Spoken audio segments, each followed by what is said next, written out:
Salazar Slytherin. Antes de que existiera Hogwarts tal como la conocemos, hubo un hombre con una visión. Salazar Slytherin no fue simplemente uno de los 4 arquitectos de la escuela de magia más importante del mundo. Fue su fuerza más conflictiva. Vivió en el siglo X y poseía un don que muy pocos magos han tenido en toda la historia documentada: el Parcel. La capacidad de comunicarse con serpientes, no como un truco aprendido, sino como un lenguaje natal. Desde el principio, su participación en Hogwarts estuvo marcada por una condición que sus colegas nunca pudieron aceptar. Slytherin creía que la magia era un privilegio de linaje, que los nacidos de Muggles no merecían un lugar entre los suyos, que su presencia representaba una amenaza real para el mundo mágico. Esa convicción no era solo una opinión, era la brecha que terminó por fracturar la alianza entre los fundadores, especialmente con Godric Gryffindor. Pero lo que distingue a Slytherin del resto no es su ideología, es lo que construyó en silencio. Dentro de los muros de Hogwarts, oculta incluso para sus propios compañeros fundadores, existe una cámara. Una habitación que nadie debería poder encontrar. La Cámara de los Secretos. Y dentro de ella, encerrado como un guardián dormido, un basilisco. Una bestia capaz de purgar la escuela de quienes Slytherin consideraba indeseables. La ingeniería mágica detrás de ese encantamiento es extraordinaria. No bastaba con esconder una criatura. Había que blindar la cámara con protecciones que resistieran siglos. Había que diseñar un sistema de activación basado en linaje, en sangre, en herencia. Solo su heredero legítimo podría abrir esa puerta. Eso no es magia de un hechicero ordinario. Eso es la firma de alguien que pensaba en términos de generaciones. Su varita lo confirma todo. Madera de Snakewood, núcleo de cuerno de basilisco. Una combinación tan infrecuente que prácticamente no existe documentación comparable. Y según la tradición, Slytherin no necesitaba sostenerla para usarla. Podía canalizar la magia a través de intermediarios. Una forma de conjuración antigua, olvidada, que muy pocos magos han sido capaces siquiera de estudiar. Su legado no terminó con su muerte. Continuó a través de una línea de sangre que siglos después produjo al mago oscuro más temible de la era moderna. Y continúa cada vez que el sombrero seleccionador pronuncia una sola palabra. Slytherin. Lord Voldemort. Hay magos poderosos. Y hay magos que redefinen lo que ese poder significa. Tom Riddle pertenece a la segunda categoría. Nacido de madre bruja y padre muggle, Riddle era exactamente aquello que más tarde juraría destruir: mestizo. Pero esa contradicción interna no lo debilitó, lo consumió, lo transformó, y lo empujó a convertirse en algo que el mundo mágico no había visto antes ni ha vuelto a ver después. Todo comenzó antes de que pisara Hogwarts. En el orfanato donde creció, ya manifestaba una magia que no obedecía a ningún patrón conocido. Sin instrucción, sin varita, sin guía. Podía mover objetos, comunicarse con serpientes, infligir daño físico a otros niños. Ese nivel de instinto mágico puro en un niño no es solo inusual. En la historia de la magia documentada, es casi sin precedentes. En Hogwarts, Tom Riddle construyó una fachada perfecta. Encantador, brillante, amado por sus profesores, perfecto jefe, el tipo de estudiante del que todos esperan grandes cosas. Pero debajo de esa superficie pulida, ya estaba explorando territorios que ningún mago cuerdo se atreve a cruzar. Los Horrocruxes. El concepto existía en textos prohibidos. La teoría era conocida por unos pocos. Pero nadie en toda la historia de la magia había intentado crear más de uno. La razón es sencilla. Cada Horrocrux requiere fracturar el alma mediante el acto de matar. Hacerlo una vez ya es una mutilación mágica y moral irreversible. Hacerlo 7 veces exige una comprensión de la mecánica del alma que va más allá de lo que cualquier institución mágica ha enseñado jamás. Voldemort lo hizo 7 veces, y eso es solo el punto de partida, porque además de la inmortalidad, construyó un arsenal mágico que no tenía rival. Magia no verbal, magia sin varita, vuelo sin escoba ni testral, una capacidad tan rara que casi no existen referencias históricas de otros magos que la hayan logrado. Legilimancia y oclusión en niveles que le permitían penetrar cualquier mente y blindar la suya como una fortaleza. Su duelo con Dumbledore en el atrio del ministerio es quizás la demostración más clara de lo que era capaz de hacer. No fue solo potencia bruta, fue precisión, adaptación, la capacidad de leer a su oponente en tiempo real y responder sin titubear. La mayoría de los duelistas se desmoronan antes de intercambiar 3 hechizos con Dumbledore. Voldemort lo enfrentó en pie de igualdad, pero el poder de Voldemort nunca fue solo mágico. Era también psicológico, arquitectónico. Fundó a los mortífagos no como un ejército, sino como una estructura de control. Orquestó 2 guerras. Sembró un miedo tan profundo que su propio nombre se convirtió en un arma. La gente dejó de pronunciarlo. Eso no es hechicería. Eso es dominación a escala civilizatoria. Lo que hace verdaderamente singular a Voldemort es la combinación de lo que podía hacer y la ausencia total de límites sobre lo que estaba dispuesto a hacer. No había una línea que no cruzara. No había un precio demasiado alto. Y esa disposición, más que cualquier hechizo, Fue lo que lo convirtió en la amenaza más grave que el mundo mágico haya enfrentado jamás. Severus Snape. Hay tipos de poder que el mundo no reconoce hasta que ya es demasiado tarde. Severus Snape fue ese tipo de poder. Slytherin de nacimiento en todo sentido. Hijo de padre Muggle y madre bruja. Creció en la pobreza, encontró su identidad en la magia y entró en Hogwarts cargando ya con un conjunto de talentos que, en cualquier otro contexto, lo habrían convertido en una figura histórica celebrada. En cambio, pasó décadas siendo incomprendido, sospechoso y, para quienes lo rodeaban, simplemente peligroso. Lo que Snape hizo de estudiante no tiene equivalente conocido en la historia de Hogwarts. No solo dominaba las materias, las reescribía. Creó hechizos propios desde adolescente. Sectum Sempra, Levicorpus. Mufliato. No son experimentos escolares. Son contribuciones originales a la magia de combate y al sigilo. El tipo de desarrollo creativo que normalmente tarda décadas de experiencia adulta. Snape lo hizo mientras otros estudiantes luchaban con hechizos del temario estándar. Su dominio de las pociones no era simplemente técnico, era conceptual. Cuando Harry utilizó el libro anotado del príncipe mestizo, las correcciones de Snape en los márgenes no eran pequeñas mejoras, eran una reingeniería completa del método, señales de alguien que entendía no solo cómo funciona una poción, sino por qué funciona, y por qué podría funcionar mejor. Pero la habilidad más subestimada de Snape fue siempre la más invisible. Era un maestro de la mente. Como Legilimens, podía leer pensamientos con una sutileza que raramente dejaba rastro. Como oclusor, podía blindar los suyos con una solidez que ni siquiera Voldemort fue capaz de penetrar. Y Voldemort no era un Legilimens cualquiera. Era el mejor del mundo. Durante años, Snape mantuvo una doble identidad frente a él sin que la máscara se resquebrajara ni una sola vez. Eso no es valor, eso es maestría. En combate era igual de formidable, aunque raramente lo demostraba sin necesidad. En El Príncipe Mestizo, cuando múltiples miembros de la Orden lo confrontan, los neutraliza con una eficiencia clínica, sin causar daño innecesario, sin exponerse, retirándose con una disciplina táctica que los convierte, sin que lo parezca, en una lección sobre lo que significa pelear bien. Y después de su muerte llegó el detalle que lo cambia todo, un Patronus corpóreo, una cierva plateada, el mismo Patronus que Lily Evans, la mujer a quien amó desde niño y a quien nunca dejó de amar.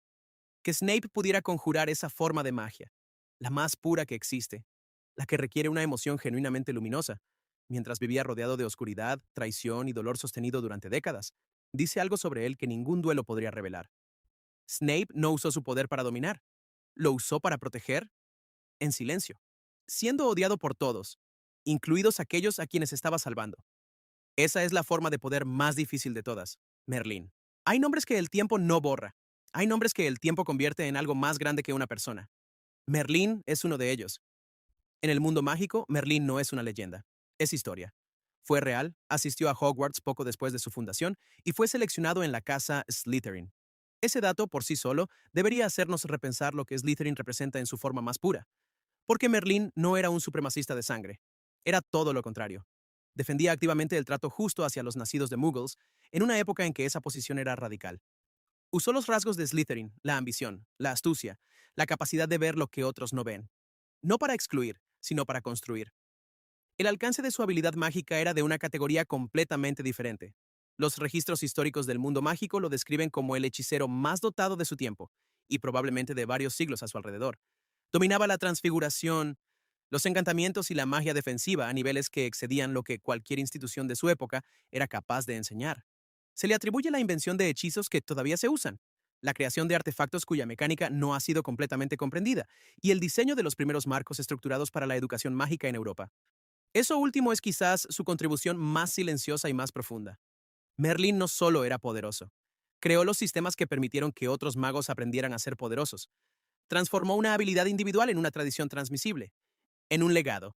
Su influencia en el mundo no mágico también fue real. Su vínculo con el rey Arturo y la corte de Camelot no es simple folclore.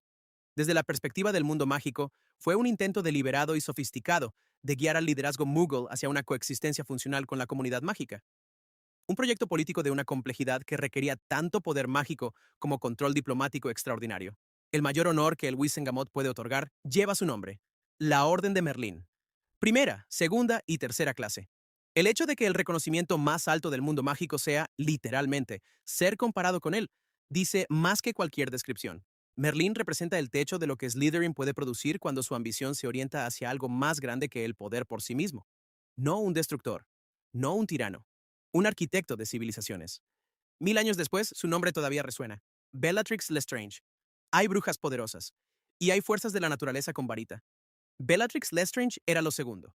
Nacida en la Casa Black, criada en el núcleo más duro de la tradición de sangre pura, Bellatrix no llegó a ser la mortífaga más temida de su época por accidente. Fue el producto de una ideología llevada hasta su conclusión más extrema. No seguía a Voldemort por conveniencia ni por miedo. Lo idolatraba. Y esa diferencia, esa ausencia total de cálculo personal, la hacía exponencialmente más peligrosa que cualquier seguidor motivado por el interés propio. Su historial de crueldad comenzó antes de Azkaban. Junto a otros mortífagos, torturó a Frank y Alice Longbottom con la maldición Cruciatus, hasta destruirles la mente de forma permanente. Ese detalle importa técnicamente, no solo moralmente. La maldición Cruciatus no produce daño permanente a menos que quien la lanza quiera genuinamente infligir dolor, no como medio para un fin, como objetivo en sí mismo. Bellatrix cumplía esa condición a la perfección, y no solo la lanzó, la sostuvo hasta el punto de no retorno. Después vino Azkaban. Más de una década bajo la custodia de los dementores, criaturas diseñadas para drenar toda esperanza, toda energía, todo sentido de identidad. La mayoría de los prisioneros salen quebrados. Salen, si es que salen. Bellatrix emergió afilada, lista, y completamente intacta en su devoción. Eso, en términos de constitución mágica interna, es extraordinario. Su capacidad en duelo era de las más altas documentadas en la era moderna. Mató a Sirius Black en el Departamento de Misterios.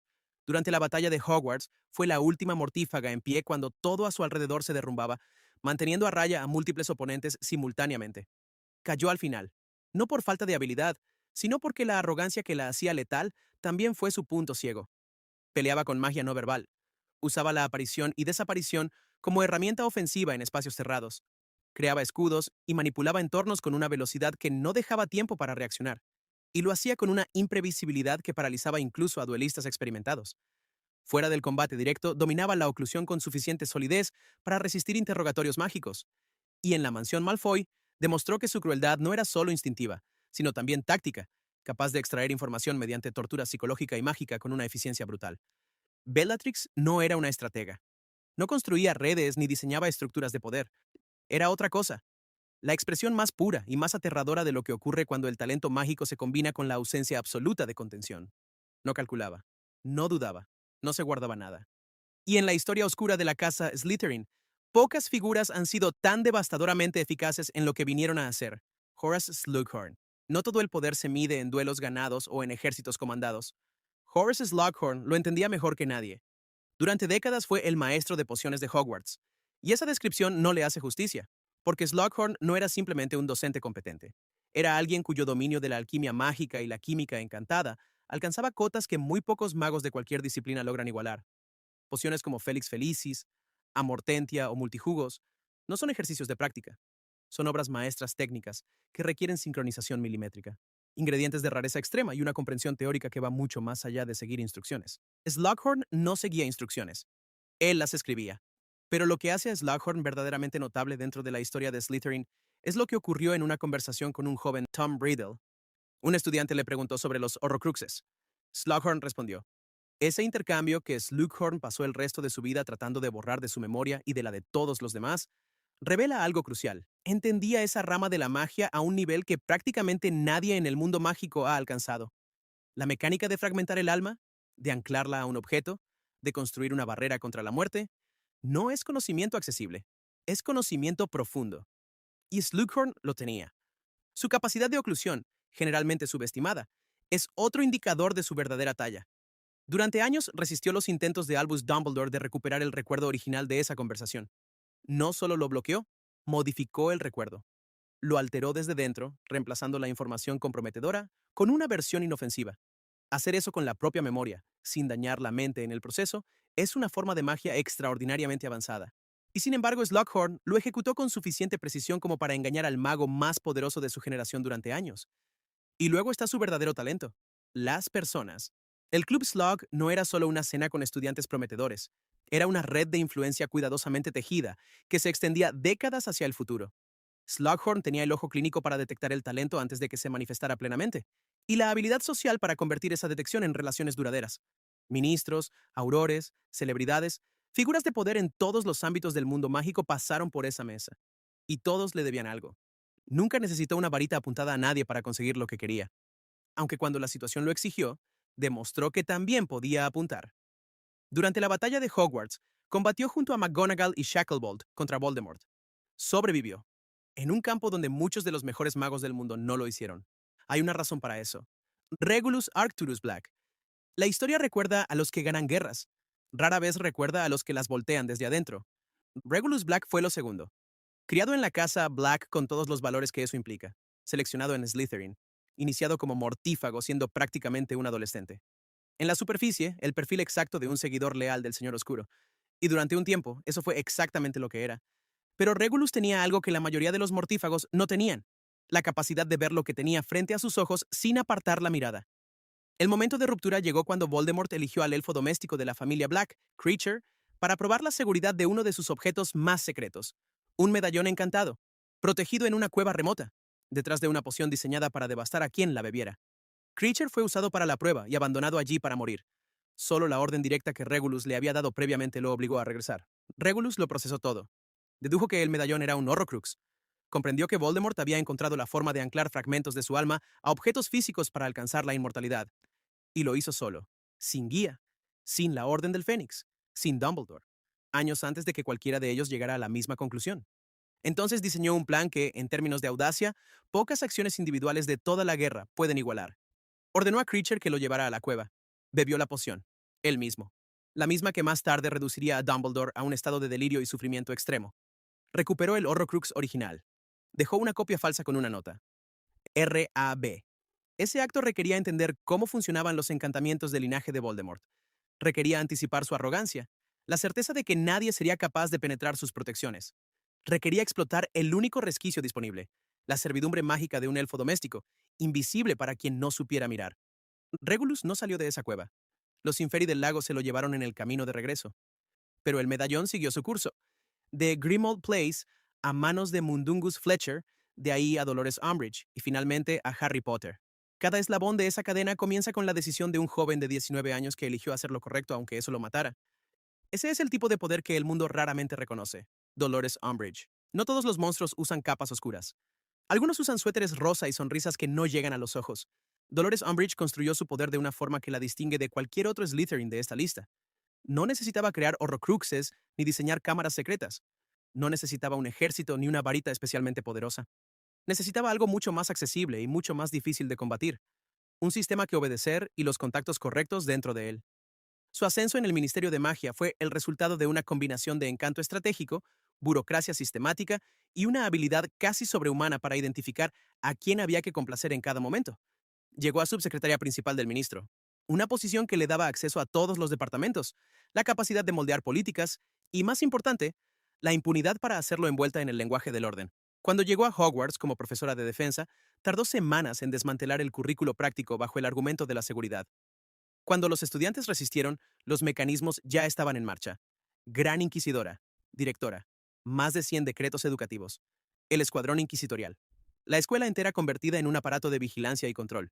Y luego estaba la pluma negra, un objeto que hacía que las palabras escritas por el castigado se grabaran en su propia carne. Magia ilegal, tortura disfrazada de castigo escolar, usada abiertamente, con documentación, con procedimiento. Eso es lo que hace a Umbridge única y aterradora de una forma que Voldemort, paradójicamente, no lo es. Voldemort operaba fuera de las instituciones. Umbridge operaba dentro de ellas. Sus crímenes tenían sello oficial. Autorizó ataques de dementores contra civiles sin aprobación del ministerio. Presidió una comisión que enviaba brujas y magos inocentes a Azkaban o algo peor. Y lo hizo con formularios, con actas, con el respaldo formal de un estado que ella misma había contribuido a corromper. Sobrevivió a todo, al régimen de Voldemort, a la purga posterior. Encontró siempre la forma de quedar fuera del alcance de las consecuencias directas. Lo que convierte a Umbridge en una figura de poder genuinamente inquietante es su capacidad de hacer que la violencia sistemática parezca procedimiento estándar, de convertir la crueldad en protocolo, de usar las reglas no para proteger, sino para dañar, mientras se mantiene perfectamente dentro de ellas. No era la maga más poderosa del mundo mágico, era algo más difícil de detener. Era alguien que sabía exactamente cómo hacer que el poder legítimo hiciera su trabajo sucio.